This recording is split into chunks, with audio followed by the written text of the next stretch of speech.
Hey, how you doing? It's the Civil Savage 76. I wanted to briefly discuss with you today why you should listen to a schmuck like me. And I don't expect you to. You could even just be watching this to make fun of me, think I'm stupid, think that I'm posting this stuff because I got nothing better to do. Well, actually, that's a lie. I happen to do pest control full time. Very excited about the company I just got hired by. They have great benefits, great pay. But I do all this for free. And I have a serious interest in what's going on in the world today. A lot of people probably wonder, like, what's this kid talking about? He's using all these highfalutin words. I don't know what this means. Listen, there's a complex reason to that, and it's because I grew up getting tested a lot. A lot of people tried to say that I was some short-sighted dolt, that I didn't really know how to think, and then if I had a brain, I'd be dangerous. My old man used to say that to me. Um, but going back to what I said, uh, I became interested in geopolitics at the age of 11 years old. I was very into World War II. I was very into the Vietnam War and all the different things, and I was even into the secret Nazi victory of World War II, Project Paperclip, NASA bringing over Nazi scientists so that they could develop technology to combat the Soviets in the Cold War. I mean, I know the side of history that we were supposed to learn, but then I also know the side of history that we weren't supposed to learn. And a lot of that hidden history, um, unfortunately, has ties to my family on my mother's side. My great grandfather was a guy by the name of Grenville Clark. He was born in New York City, 1882, heir to a banking and railroad fortune. He went to Harvard and Harvard Law School. He was a part of something called the Knickerbocker Club of Manhattan. And I started to do research on this guy.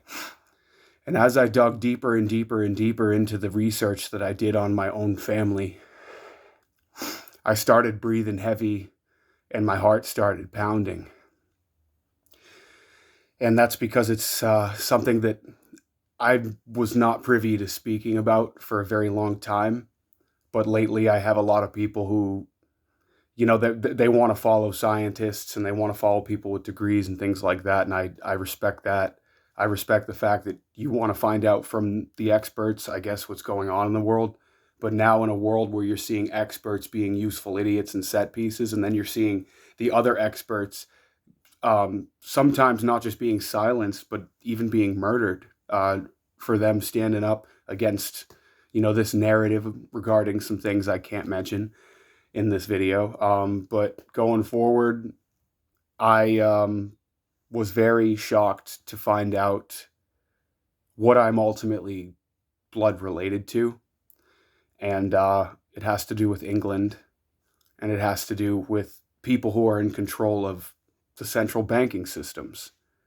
Now, there's a reason why I suddenly became interested after this. It's I see a lot of people out there not knowing what to believe one way or the other. They don't know whose side someone's on or what lane somebody's in, geopolitically speaking. You got one person saying this, another person saying that.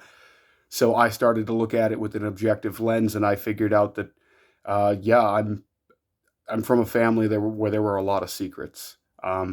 This Knickerbocker club that this guy that I'm related to was a part of has inexorable ties to the Central Intelligence Agency. And ironically enough, it's the same reason why the New York Knicks are called the Knicks. It's short for Knickerbocker. And a Knickerbocker was somebody who came here from either Dutch or English descent that was tied to royal principalities. So then I went into what the origin of my middle name is, which was my great grandfather's middle name, Grenville. Grenville is a term that translates to Grenvilleite. And the Grenvilleites were the founders of Admiralty law and English law in general. And they were from the House of Buckinghamshire, which was a Rothschild bloodline.